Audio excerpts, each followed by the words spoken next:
The Duchess has failed in the one duty for which she was chosen. Before 200 members of the royal court, Sebastian Ashford, Duke of Ravenshire, placed his signet beneath a petition, declaring his wife Barren and their marriage unfit to continue. Clara did not weep. She had spent 3 years enduring examinations, bitter tonics, and the quiet theft of every hope she had conceived. Instead, she lifted the crystal medicine vial from her sleeve and asked the court physician why its contents left a white ring around the glass, when none of the remedies prepared by her physician father ever had. The doctor went pale. Before he could answer, the great doors opened. Agnes Bell, the elderly midwife who had delivered Sebastian, entered, carrying a locked green journal that had belonged to his dead mother. She ordered me to keep this sealed, Agnes said, until another Duchess of Ravenshire was accused of being barren. And for the first time that night, Sebastian looked afraid. The musicians had stopped playing. Even the candles seemed to burn more quietly as Agnes crossed the ballroom, leaning upon an ashwood cane but refusing the arm of the footman who hurried toward her. Dr. Harcourt recovered first. This woman was dismissed from Ravenshire nearly 20 years ago, he announced. She has no right to interrupt a royal gathering with the ramblings of a dead patient. Agnes stopped beside Clara. I was not dismissed, doctor. I was ordered never to return. By whom? Clara asked. The midwife's eyes moved beyond Sebastian toward Lord Edwin Ashford, the Duke's uncle and heir presumptive. Edwin stood near the royal dais, one jeweled hand resting upon his silver-headed cane. His expression remained perfectly composed. Agnes did not answer. She placed the green journal on the table. Sebastian stared at it, as if it were a grave reopened. Clara had seen that faded leather once before, locked inside his mother's escritoire. After the late Duchess died, Sebastian had searched for the key for weeks. Then both journal and escritoire had vanished from Ravenshire. My mother trusted Harcourt, Sebastian said. Your mother feared him, Agnes replied. A murmur swept through the room. Sebastian's face hardened. Open it.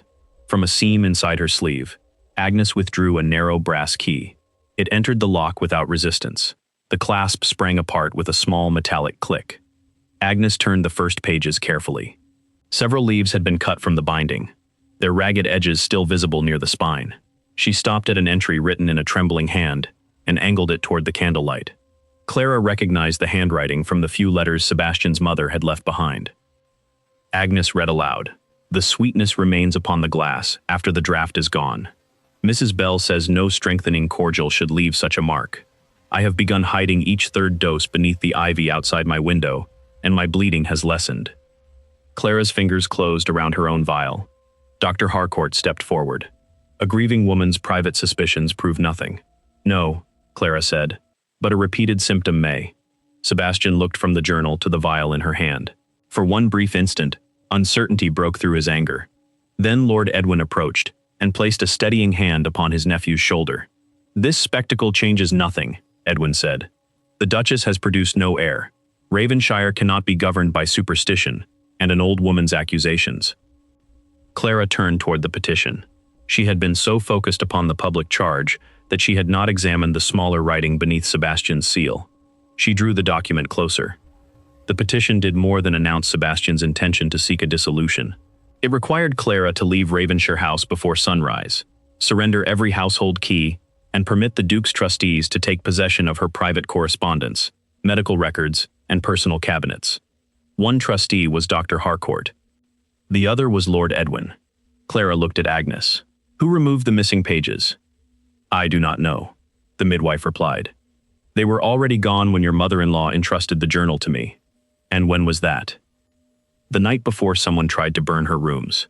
Sebastian pulled his hand from beneath his uncle's. My mother's rooms were damaged by a fallen candle. That is what you were told, Agnes said.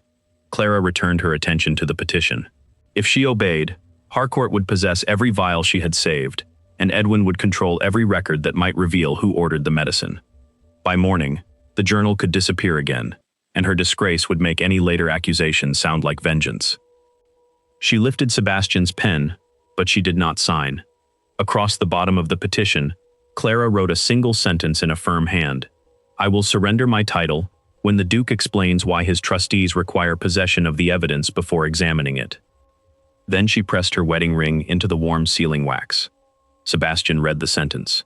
Edwin's composure finally fractured. Clara saw it, and understood that the accusation of barrenness had never been intended merely to end her marriage. Someone needed her removed from Ravenshire before she discovered what had happened to Sebastian's mother, and what was now being done to her. Sebastian read Clara's sentence twice, but before he could answer, the Lord Chamberlain stepped between them and placed his hand over the petition.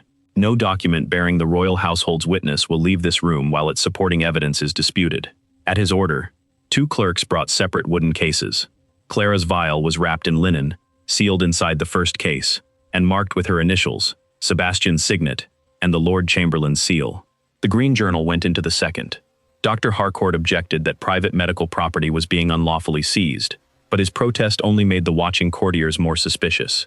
Agnes whispered to Clara that the journal's most important entries lay beyond the missing pages, yet Clara had no opportunity to ask what they contained. Lord Edwin demanded that his nephew enforce the petition immediately. Sebastian refused to look at Clara as he replied, "The Duchess will return to Ravenshire House until the Crown decides whether these objects merit examination. She is not to leave London." It was not mercy. It merely exchanged exile for confinement. During the silent carriage journey home, Sebastian sat opposite Clara with his shoulders rigid and his gloved hands resting on his cane. "How long have you suspected Harcourt?" he finally asked. "I suspected the medicine," Clara answered. "A physician and his remedy are not the same thing. Yet you accused him before the court. I asked him why the vial carried a residue. He answered by trying to discredit the woman who recognized it." Sebastian's jaw tightened. "My mother became fearful near the end of her life. She accused servants of moving objects that she herself misplaced. Did you witness that?" "My uncle did." Clara looked through the carriage window. "Then you know what Lord Edwin remembers. You do not know what your mother experienced." The words wounded him. She saw it in the sudden movement of his hand. His mother had died when Sebastian was 17 after losing a late pregnancy. He had spent the years afterward believing her death proved that affection must always yield to the survival of the family line. That belief explained the coldness with which he had treated Clara, but it did not excuse what he had done beneath the royal chandeliers. When they reached Ravenshire House, Sebastian ordered that Clara retain her apartments but surrender the keys to the medicine cabinet until Harcourt's conduct could be examined. Clara gave him the visible key without telling him about the narrow brass duplicate her maid, Lucy Mercer, had found beneath the lining of an old sewing box months earlier. Lucy was waiting inside Clara's bedchamber, her eyes swollen from crying. "Your Grace, Lord Edwin's secretary searched the dressing room while you were gone. He said the Duke had authorized it." Sebastian's face darkened. "I authorized no search. A footman was sent to find the secretary, but the man had already left the house." Clara crossed immediately to the walnut cabinet, where she kept her personal calendars. 3 notebooks remained. The fourth, the one covering the winter of her first unexplained bleeding, was gone. Sebastian looked at the empty space, and for the first time his certainty gave way to something closer to shame. "I did not know they intended to take your records tonight. You signed a document allowing them to do exactly that." He flinched, but Clara offered him no comfort. After he left, she locked the door and led Lucy and Agnes through a narrow service passage into the disused morning room behind the old conservatory. Damp had peeled the wallpaper from the walls, and the fireplace smoked in winter, which was precisely why no one visited it. Clara had turned the room into a modest workspace. Dried herbs hung above a scrubbed table. Measuring spoons, folded papers, and labeled jars filled a cabinet beside the window. She had learned their use from her father, Dr. Elias Whitmore, who had served 3 rural parishes, where trained physicians were scarce. As a girl, Clara had ground bark, recorded temperatures, cleaned instruments, and watched her father reject any preparation whose color, scent, or sediment differed from the written formula. After marriage, she had continued keeping careful records because Harcourt's assurances never matched the changes in her body. Agnes watched her arrange 6 empty medicine bottles beneath the lamp. "Your father taught you well. He taught me that memory bends under suffering. Ink does not." Clara opened a hidden drawer and removed a second vial containing 2 spoonfuls of the tonic. Preserving it had cost Lucy dearly. 3 weeks earlier, Harcourt's assistant had caught the maid removing the discarded bottle and accused her of stealing silver. Clara had protected Lucy by claiming she had ordered it, knowing the incident would strengthen rumors that the Duchess was obsessed with imaginary illnesses. "If they search again, they will find this room," Lucy warned. "Then you must not be here when they do." Clara gave the maid a purse containing nearly all the money in her private desk, and instructed her to stay with Clara's former governess until summoned. Lucy protested, but Clara insisted. Keeping her inside Ravenshire House would make her an easy target and allow Harcourt to accuse her of tampering with the medicine. Once Lucy had gone, Agnes examined the surviving calendars while Clara compared the numbers scratched beneath each vial with the dates of delivery entered in Harcourt's printed instructions. The marks appeared orderly until Agnes noticed that the third bottle bore a number assigned to a later month. Clara placed the bottles in sequence. 2 had been exchanged. Then she found something worse. Harcourt's record stated that Clara had received and consumed a full bottle of restorative tonic during the second week of March. Clara's own calendar proved she had spent that entire week at her father's house in Sussex, where she had taken no medicine at all. Yet the household account showed that the bottle had been delivered to her locked apartments, accepted in her name, and paid for from Sebastian's estate. Agnes leaned closer to the signature. That is not Lucy's hand. Clara recognized the sharp, backward curve beneath the false name. She had seen it that evening in the smaller writing added beneath Sebastian's petition. The same person who had arranged to seize her medical records had also certified doses she had never received. The official account was not tracking Clara's treatment. It was concealing what happened to bottles of the white-tainted medicine when she was not there to drink them. Clara carried the surviving vial to the work table, while Agnes closed the shutters. From a cabinet beneath the dried herbs, she removed 2 clean saucers, a strip of wool, a small spirit lamp, and a jar of ordinary strengthening cordial, prepared according to her father's formula. "What are you doing?" Agnes asked. "Giving the residue something it cannot deceive." Clara poured equal measures of the ordinary cordial and Harcourt's tonic into separate saucers. She heated the wool over the lamp until it produced a thin, bitter-smelling vapor, then held both saucers above it. Her father had used the same crude comparison whenever he suspected that a sweetened medicine contained a metallic adulterant. The ordinary cordial remained amber. Harcourt's preparation darkened around the edges, and within minutes, the white sediment had become gray-black. Agnes bent over it without touching. Lead? Possibly a lead salt. The test cannot tell us how much, but it proves the sweetness is not produced by honey or sugar alone. The door opened behind them. Sebastian stood upon the threshold, still dressed in the black evening coat he had worn at court. He had evidently not slept. His gaze moved from Clara to the blackened saucer. "You were ordered to surrender your medicine. I surrendered the vial you knew existed." His expression sharpened, but Agnes stepped between them.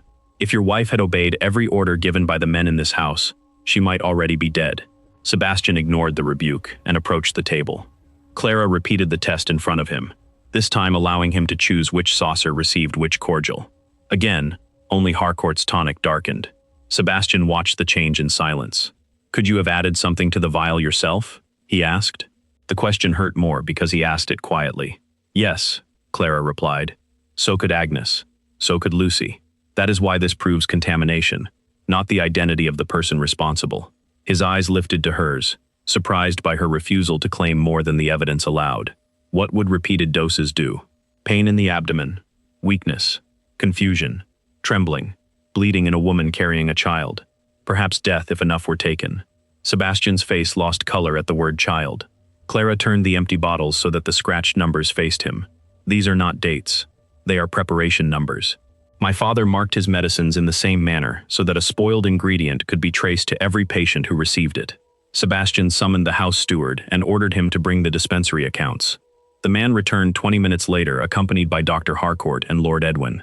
Harcourt entered the neglected room with the outrage of a man insulted by its very existence. "Your Grace, servants are already repeating that the Duchess performed witchcraft upon her medicine." "Chemistry is not witchcraft," Clara said, "nor does gossip alter the color of a metal."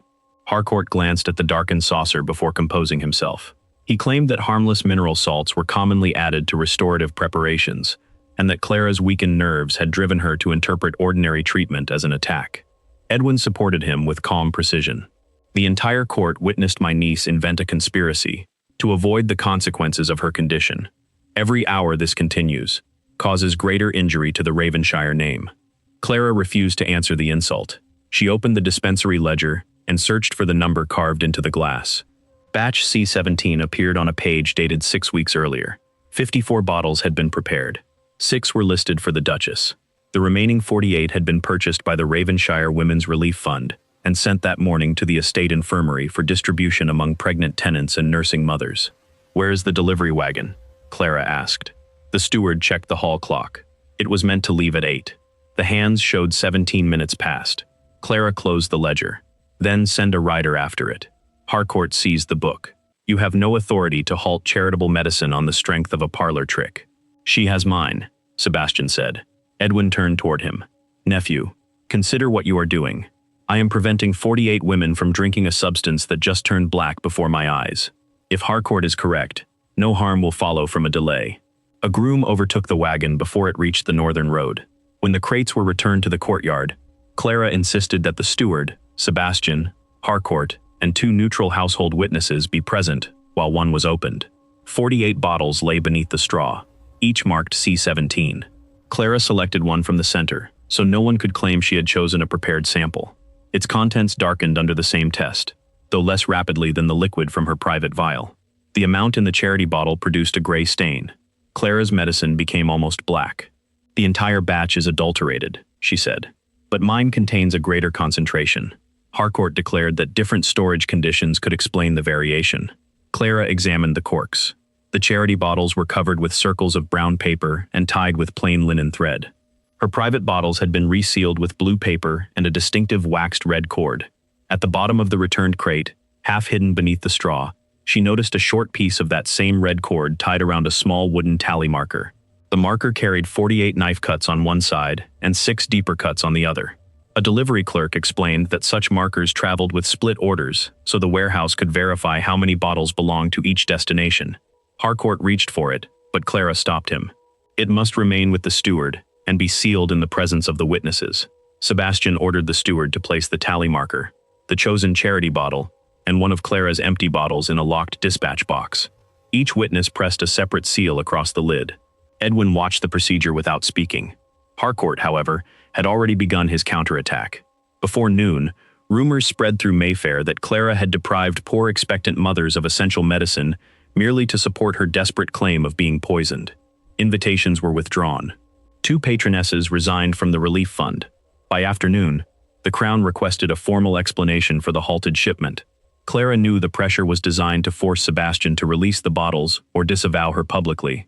Yet the difference in concentration disturbed her more than the rumors.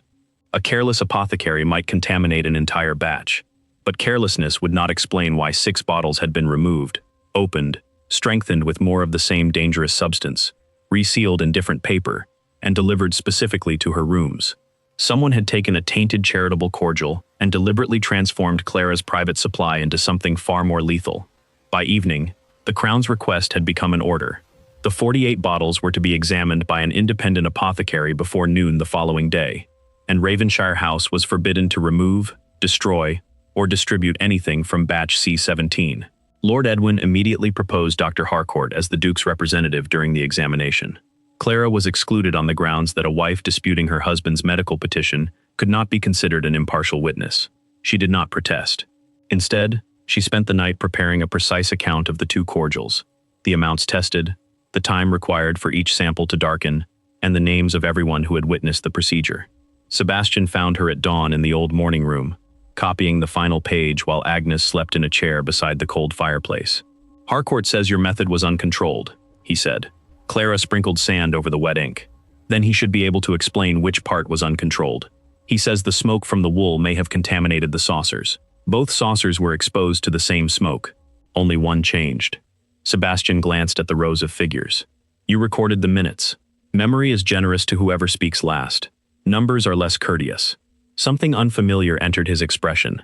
Not affection, not yet, but respect unwillingly earned. He carried Clara's notes to the examination without promising that her name would accompany them.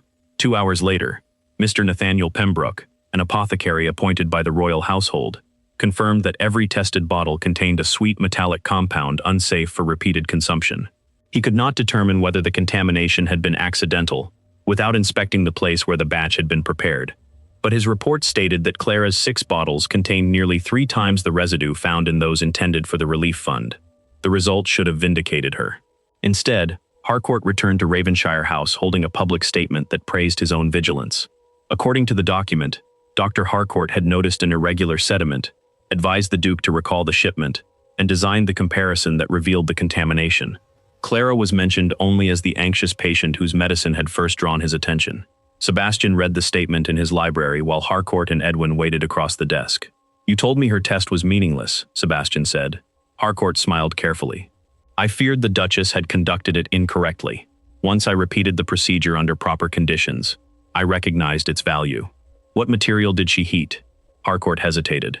A medicinal sulfur preparation. She used wool. Sebastian placed Clara's notes beside the public statement. Entire sentences had been copied almost word for word, including her observation that the difference in concentration could not be explained by ordinary settling. You signed your name beneath conclusions you could not reproduce without my wife's instructions. Edwin intervened before Harcourt could answer. Those conclusions would be dismissed if attributed to Clara. Society already considers her desperate. By allowing Harcourt to present them, we protected the estate and the women who received the medicine. Clara, standing near the library door, understood the ugly logic. If she exposed the theft of her work immediately, Edwin would turn the dispute into a quarrel over feminine pride and distract attention from the adulterated bottles. Let the statement stand for now, she said. Sebastian looked at her sharply. He stole your work. And Mr. Pembroke confirmed it independently. The bottles remain withheld. That matters more than whose name appears in tomorrow's newspaper. You would permit Harcourt to be praised? Until praise makes him careless. Harcourt's smile vanished. For the first time, Sebastian looked at Clara, not as the wife who had disappointed him, but as a mind he had failed to understand. That moment ended when a constable arrived at the front entrance with Lord Edwin's secretary. The secretary claimed that Clara's missing winter calendar had been found beneath Lucy Mercer's mattress. He also produced a length of waxed red cord identical to the cord around Clara's private medicine bottles. Lucy had been taken into custody on suspicion of stealing household property and tampering with the Duchess's treatments. That is impossible, Clara said. Lucy has never visited the dispensary. Edwin's secretary replied that 3 servants had seen the maid carrying empty bottles through the rear corridor, because I ordered her to preserve them.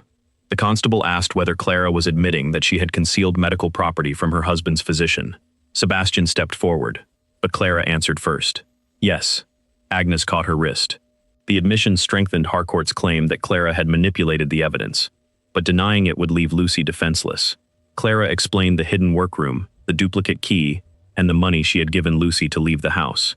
Each truth made her actions sound more secretive, yet each removed part of the accusation against the maid. Sebastian ordered the household solicitor to accompany him to the magistrate. As the owner of the supposedly stolen calendar and bottles, he formally refused to accuse Lucy of theft. The magistrate released her, though the red cord and notebook remained in official custody.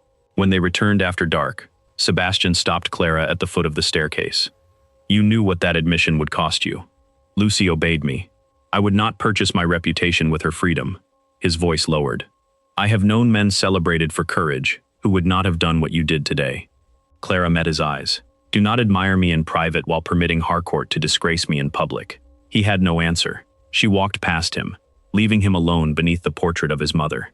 When Clara reached the old morning room, the lock hung broken from the door. The bottles had been overturned, her papers scattered, and every jar opened. Nothing valuable had been taken except the small container she had used to produce the dark reaction in Harcourt's tonic. On the floor lay 3 fresh drops of blue sealing wax, the color used upon Sebastian's private correspondence. Clara stared at them and understood the purpose of the theft. Someone had not entered merely to destroy her work. They had taken the one substance that could be planted elsewhere and blamed upon her, and they had deliberately left behind a mark pointing toward her husband. Clara did not step across the threshold. She sent Agnes to wake the steward and remained in the corridor until he arrived with Sebastian and 2 footmen carrying lamps. Only then did she point out the broken lock, the empty space where the testing compound had stood, and the 3 drops of blue wax. Sebastian knelt beside them without touching. This is the wax used in my study. Which means either someone from your study entered this room, Clara said, or someone wants me to believe you ordered the search. The steward confirmed that the corridor door had been locked since midnight, and that only 4 keys opened it. His own, Clara's duplicate, the housekeeper's, and the master key kept inside Sebastian's writing desk. Sebastian ordered every lock changed before sunrise. He also instructed the steward to guard the damaged room, but Clara noticed that he did not ask her to retain the key. His trust had shifted, yet it had not crossed the distance created by 3 years of suspicion. Shortly after 7, a maid brought word that Sebastian's uncle had arrived for breakfast, with documents requiring urgent signatures. Clara remained upstairs with Agnes, reconstructing from memory the papers disturbed during the search. She had written less than a page when a crash sounded below, followed by Edwin shouting for Harcourt. Clara ran toward the breakfast room. Sebastian lay on the carpet beside an overturned chair, one hand pressed to his abdomen. A broken coffee cup had spilled across the rug. His face was gray, his breathing shallow, and a tremor moved through his fingers. Edwin blocked Clara at the doorway. "Keep her away from him. He requires help. You have helped enough." Dr. Harcourt arrived carrying his case, and immediately ordered Sebastian moved to a sofa. He smelled the remaining coffee, dipped a silver spoon into it, and declared that the cup contained a metallic substance. Clara tried to approach, but Edwin called the constable who had returned that morning to collect a formal statement concerning Lucy. In front of the officer, Harcourt opened Sebastian's clenched hand. A short length of waxed red cord lay against his palm. It matched the cord used to reseal Clara's private bottles. "Where did that come from?" Clara asked. The breakfast maid began to cry. She claimed she had seen Clara enter the room before dawn and bend over the Duke's place setting. Clara had not been near the room. The maid's account contradicted the steward's statement that Clara had remained in the upper corridor until the locks were examined, but Harcourt insisted that Sebastian's condition required immediate action rather than debate. A search of Clara's bedchamber produced a folded packet hidden beneath her jewel case. Inside was a white crystalline powder. The outer paper bore the name of a London chemical merchant and the initials CA, in handwriting resembling Clara's. A second packet was found inside the pocket of the cloak she had worn at court. The constable asked whether she possessed knowledge of metallic preparations. "Yes," Clara said. "My father taught me their dangers." Edwin turned to the witnesses. Knowledge, access, and motive. She contaminated her own medicine to resist the dissolution, and when Sebastian began to doubt her story, she attempted to silence him. Agnes struck the floor with her cane. If she wished him dead, why summon witnesses before entering the room that was supposedly holding her poison? Harcourt ignored her. He mixed an emetic and forced Sebastian to swallow it. Clara watched the Duke's pulse at his throat and counted the intervals between his breaths. Something did not fit. The symptoms had appeared too quickly for the small amount of coffee spilled upon the rug, and Sebastian's lips lacked the pallor she had suffered after weeks of Harcourt's tonic. When Sebastian regained enough awareness to speak, the constable asked whether Clara should be removed from the house. His unfocused eyes found hers. For one suspended moment, she believed he would remember the controlled tests, the false delivery signature, and the stolen credit. Then, pain twisted his face. "Confine her apartments," he whispered, "until the evidence is examined." He had not accused her, but neither had he defended her. The constable sealed the workroom and escorted Clara upstairs as servants watched from every landing. By noon, London newspapers were already reporting that the Barren Duchess of Ravenshire had poisoned her husband after he sought to end their marriage. The Crown suspended examination of her complaint, and Mr. Pembroke was instructed to surrender his samples to Dr. Harcourt as the Duke's attending physician. Clara was forbidden visitors, correspondence, or access to the household accounts. Agnes alone was permitted to remain, because Sebastian had not named her in the confinement order. "They prepared this too quickly," Clara said after the door was locked. The merchant's packet, the maid's statement, the cord in Sebastian's hand, none of it could have been arranged after he fell. Agnes lowered her voice. Then they knew which cup he would use. Clara pictured the breakfast table. Sebastian always drank coffee from the black porcelain cup that had belonged to his father. If the purpose had been murder, the poisoner could have used a fatal amount. Instead, someone had chosen a dose sufficient to make him ill, while leaving Edwin and Harcourt in control of his person, his evidence, and his authority. Clara began listing what they would gain during his incapacity. Harcourt could reclaim the quarantine bottles. Edwin could manage the estate as the nearest adult male relative. Both could prevent Clara from speaking to the royal apothecary. Agnes searched her memory of the dispensary ledger. There was another entry above C17. "I saw the number, but not the destination." Clara closed her eyes and reconstructed the page as she had seen it. The earlier line recorded batch C16, 120 bottles delivered to Ravenshire Village 2 weeks before the recalled shipment. Beside it had been a notation, reserved for the Founders' Day supper. Founders' Day was tomorrow. Every pregnant tenant, nursing mother, and infirmary patient supported by the estate would attend. The halted shipment had never been the only contaminated medicine. While London watched Clara answer an accusation of attempted murder, 120 unopened bottles were waiting to be served at Ravenshire, and the two men controlling the estate now had every reason to ensure that no warning reached the village in time. The newspaper pushed beneath Clara's breakfast tray announced that Lord Edwin had moved the Founders' Day ceremony forward. Instead of an evening supper, the estate tenants would gather at 11 the next morning to honor the Duke's recovery from his recent illness, an illness the public did not yet know had worsened.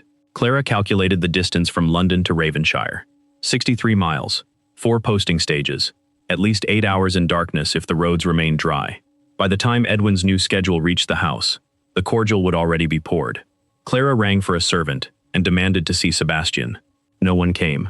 She rang again until the bell rope tore loose in her hand. Agnes opened the linen cupboard beside the dressing room and exposed the narrow service door Lucy had used when carrying coal. The outer bolt had not been fastened because Harcourt believed the door led only to storage. They descended the servants' staircase and crossed the house unseen. Sebastian's room was guarded by Edwin's secretary, but raised voices from the library drew the man away long enough for Clara and Agnes to enter. Sebastian lay beneath heavy blankets, his skin damp and his hands trembling. A brown medicine glass stood upon the bedside table. Clara smelled it and recognized antimony wine, a harsh emetic often used in small amounts. Harcourt had already given Sebastian 1 dose downstairs. The glass held enough for another. "Do not drink this," she said. Sebastian opened his eyes. "You are confined, and 120 women are about to be poisoned, while your uncle uses my confinement to prevent a warning." She showed him the newspaper and explained the entry for batch C16. His attention drifted once, but Clara made him repeat the number until she knew he understood. "Harcourt says the cordial harmed no one. Harcourt also says I put metal in your coffee. If he believed that, why is he treating you with a medicine capable of producing the same violent symptoms?" Clara examined Sebastian's tongue, pulse, and pupils. His condition was serious, but it did not resemble the slow metallic poisoning she had endured. The sudden collapse and repeated vomiting were more consistent with an excessive emetic placed in his cup, after which Harcourt had administered another dose under the pretense of treatment. "They did not mean to kill you," she said. "They meant to make you appear too ill to govern." Sebastian looked toward the locked door. "Then bring Edwin here. If you summon him before restoring your authority, he will call you delirious." Clara placed the newspaper beside him. "You must decide whether you trust the wife you disgraced, or the men who copied her work, searched her rooms, and took control the moment you became helpless." The decision cost him visibly. To accept her reasoning was to admit that his own judgment had exposed both his wife and his tenants. Sebastian pushed himself upright and asked Agnes to bring the steward, the household solicitor, and 3 senior servants. In their presence, he revoked Edwin's temporary authority, suspended Harcourt from treating any member of the household, and granted Clara the right to act under the ducal seal until the contaminated batches were secured. His hand shook as he signed. "If she is wrong," the solicitor warned, "your uncle will claim that illness has made you incapable.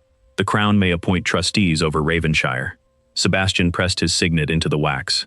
"Then let them judge me for trusting the only person who has produced evidence." Edwin arrived before the ink dried. He accused Clara of manipulating a sick man and ordered the servants to restrain her. No one moved. Sebastian handed the sealed command to the steward. "Prepare my traveling carriage." Clara objected. "You are not strong enough. My uncle's letter will outrank yours, unless the tenants see that I granted you authority freely." It was not forgiveness, but it was the first costly choice he had made on her behalf. They left London before dusk with Agnes, the steward, 2 grooms, and enough fresh horses ordered ahead at each posting inn. Clara allowed Sebastian only water, diluted milk, and rest. At every stage, she checked his pulse and refused the remedies offered by local innkeepers. By dawn, his trembling had lessened, though he could barely stand without assistance.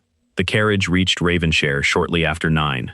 Church bells were ringing, flags hung across the village square, and hundreds of tenants were already arriving for the ceremony.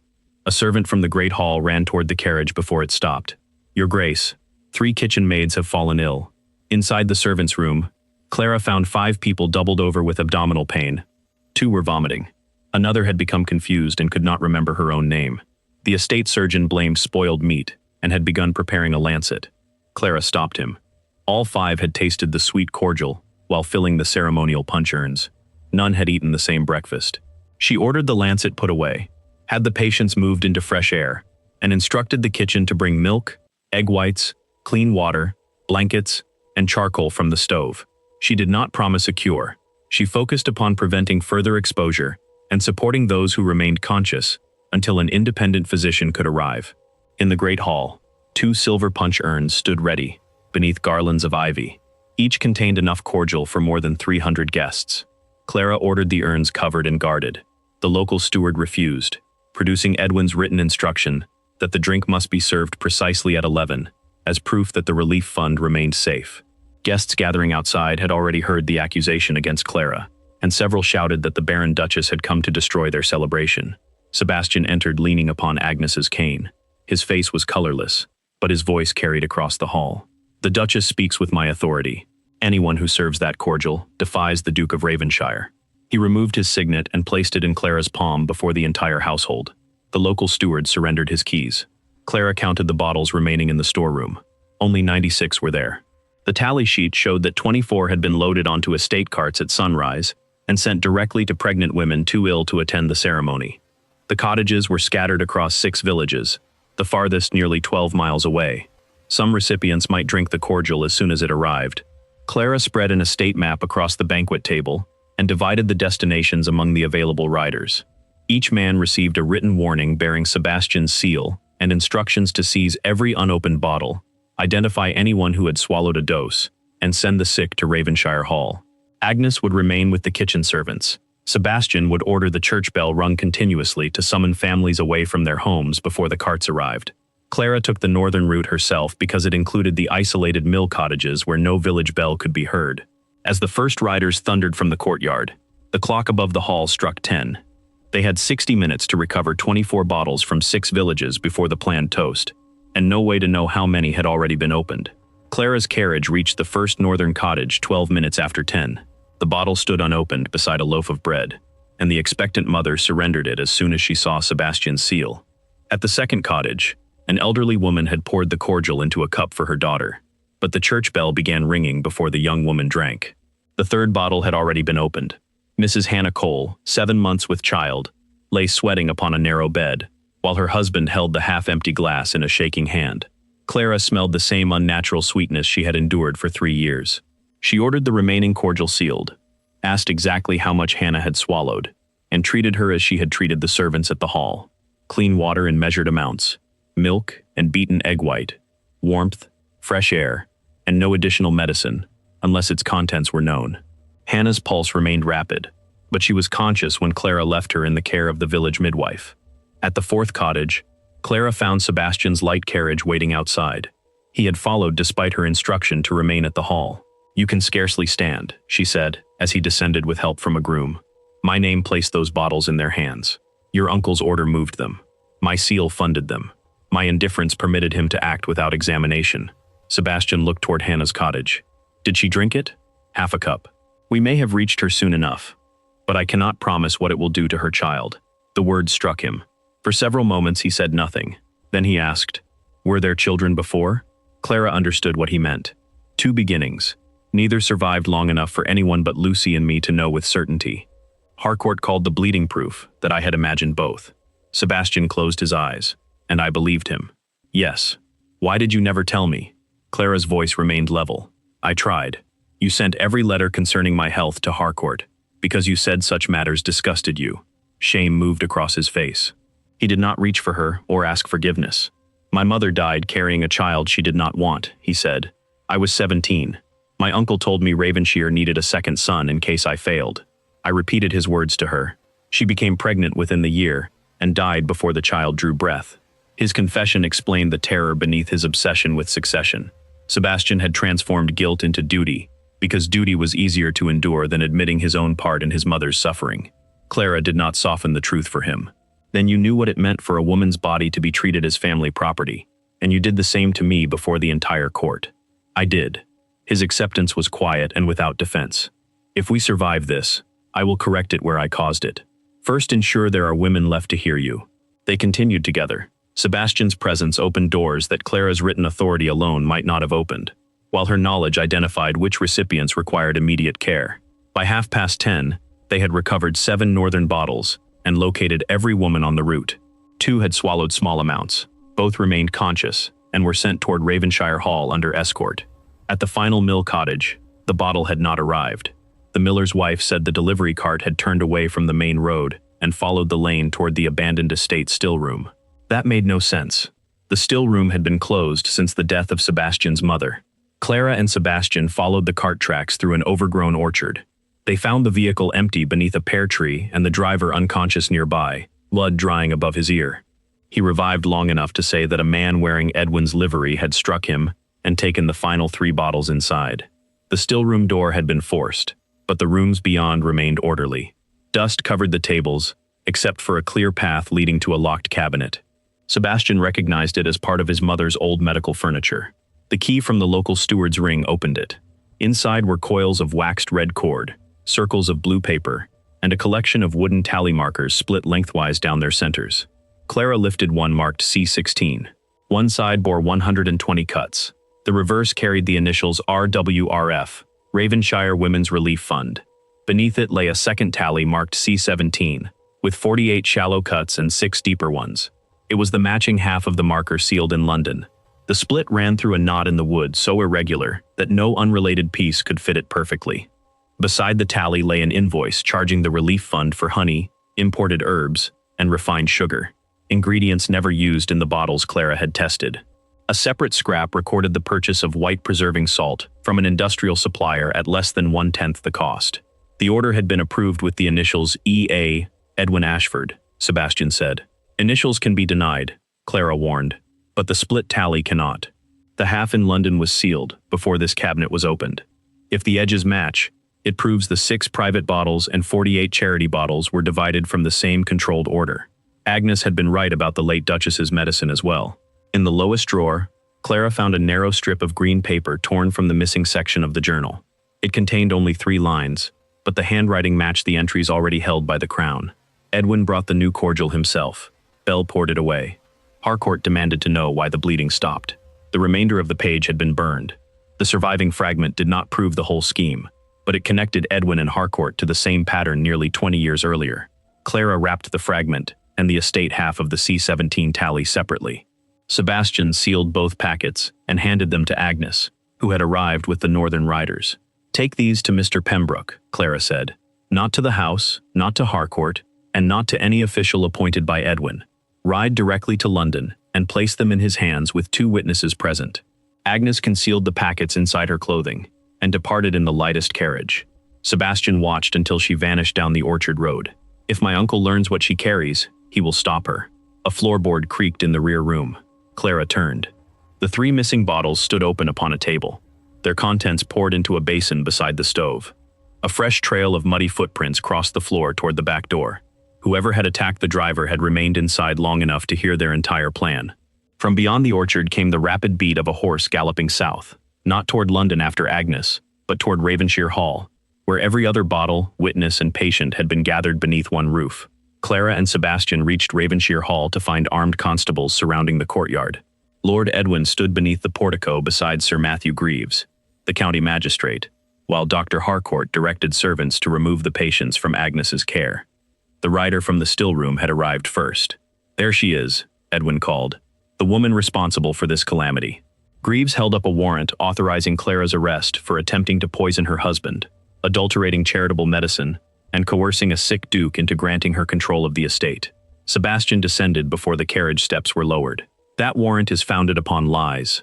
Greaves regarded his unsteady posture. "Your Grace, 3 physicians have certified that you are not presently capable of governing your affairs."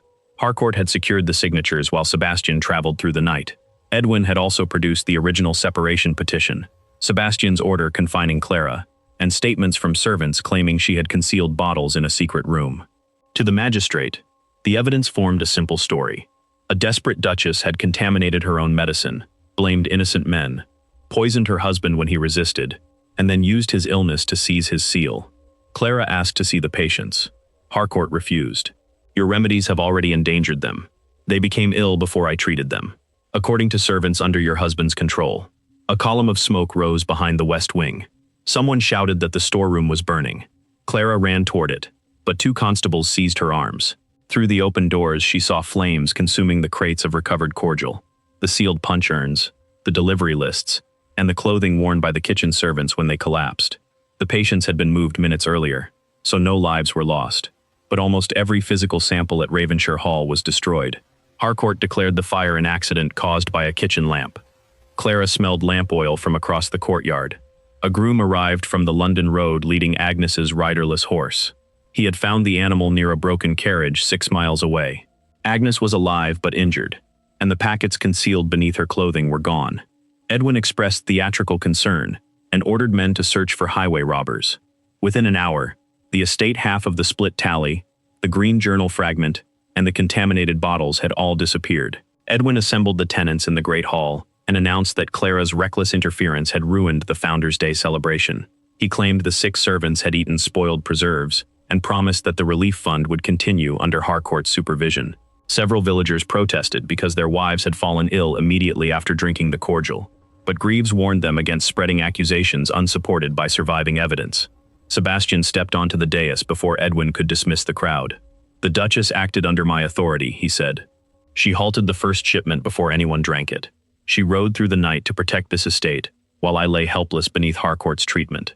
I withdraw every charge contained in my petition against her, and I state before every tenant of Ravenshire that I wronged her publicly and knowingly."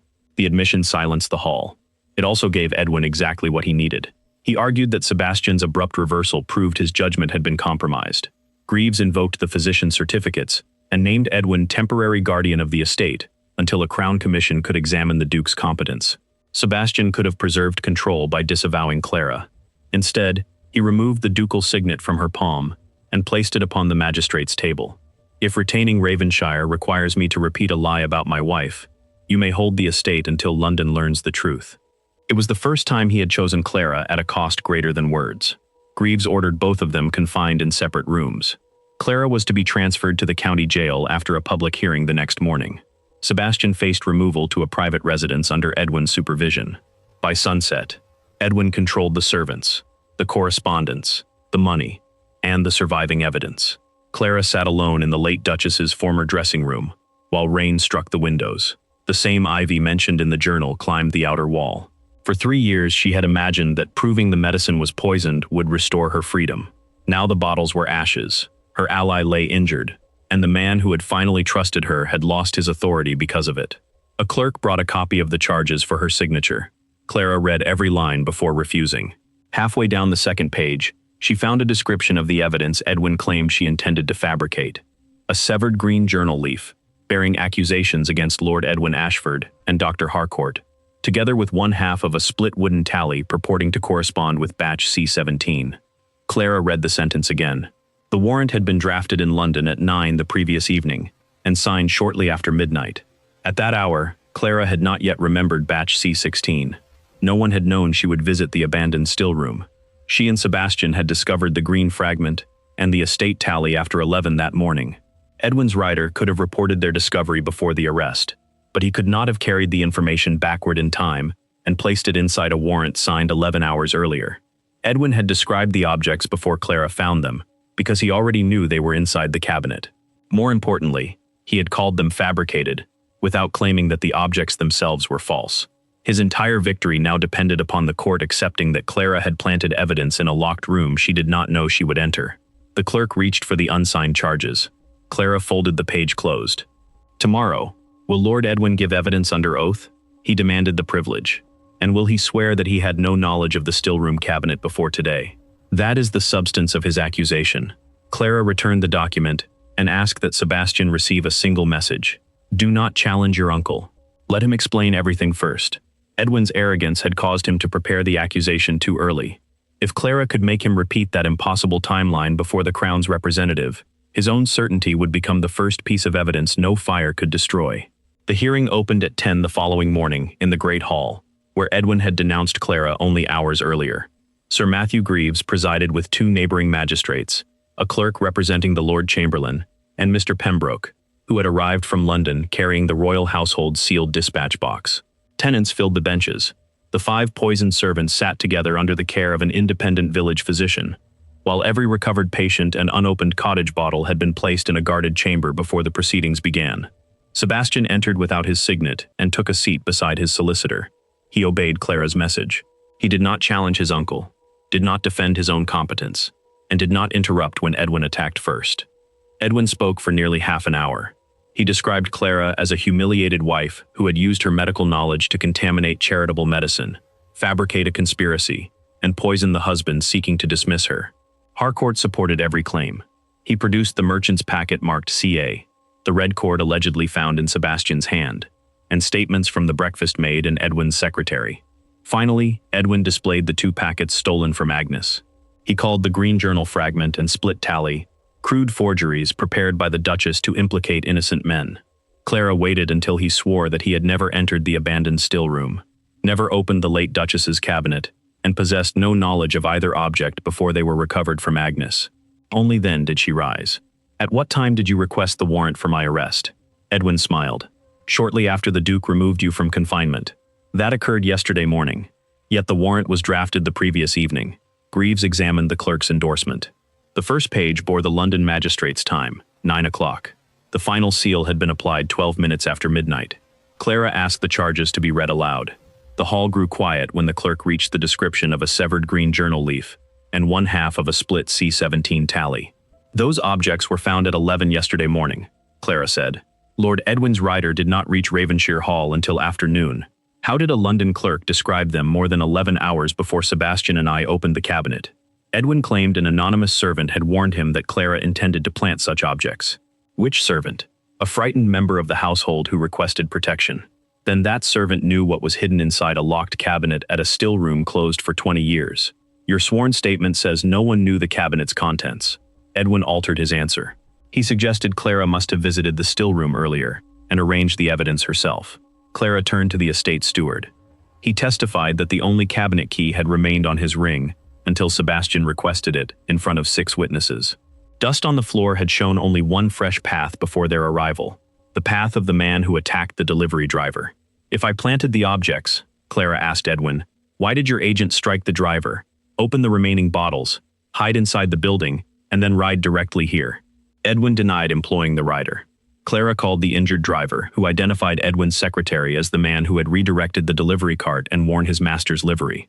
The secretary shouted that the witness was lying. Greaves ordered him to remain silent. Clara next addressed the merchant's packet.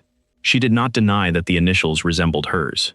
Instead, she asked Harcourt why the paper had been sealed with blue wax. "The merchant uses whatever wax is available," he replied. Mr. Pembroke produced 3 genuine packets purchased from the same shop that morning. All bore the merchant's printed label and green trade seal. The packet found beneath Clara's jewel case had no printed label. The merchant's name had been copied by hand. Lucy Mercer then testified that she had seen Edwin's secretary practicing Clara's initials while preparing invitations for the relief fund. She recognized the backward curve beneath the CNE, the same curve Clara had noticed in the false medicine receipt, and the writing beneath Sebastian's separation petition. Edwin accused Lucy of loyalty to her mistress.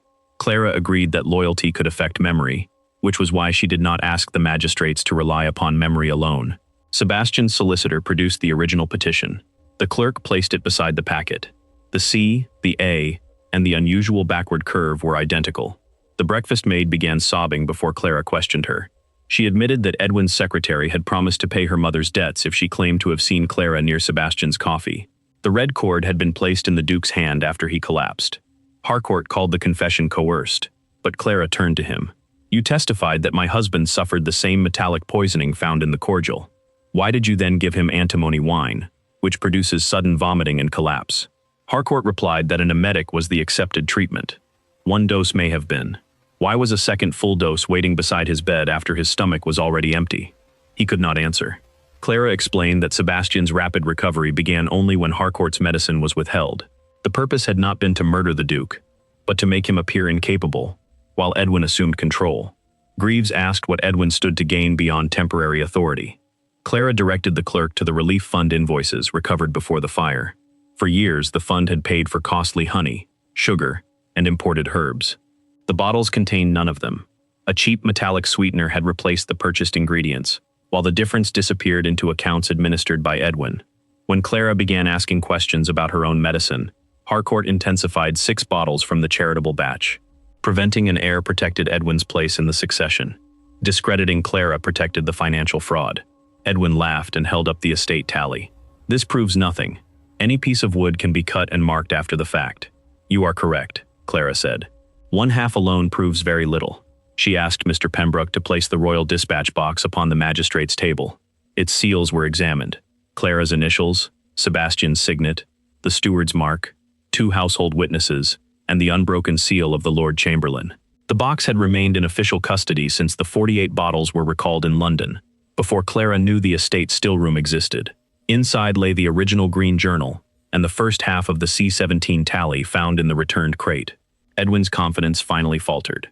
The clerk positioned the seized estate tally beside its sealed counterpart, while Mr. Pembroke opened the journal to the ragged place where several pages had been cut away. Clara placed the recovered green fragment next to the exposed inner edge. If the irregular grain of the two wooden halves and the torn fibers of the journal matched, Edwin's claim of fabrication would collapse, and the objects he had tried to steal would authenticate each other before every person in the hall. Mr. Pembroke pressed the two pieces of wood together. The irregular split closed perfectly around the dark knot at the center, joining every grain line and knife mark.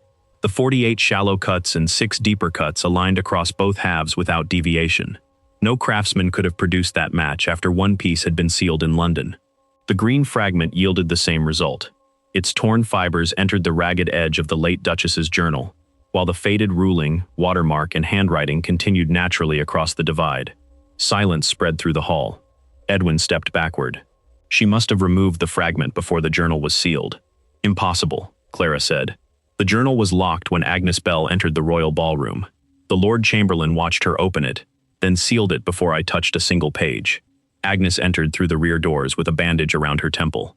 Supported by Lucy, she testified that the late Duchess had entrusted the locked journal to her nearly 20 years earlier, after Edwin ordered her expelled from Ravenshire.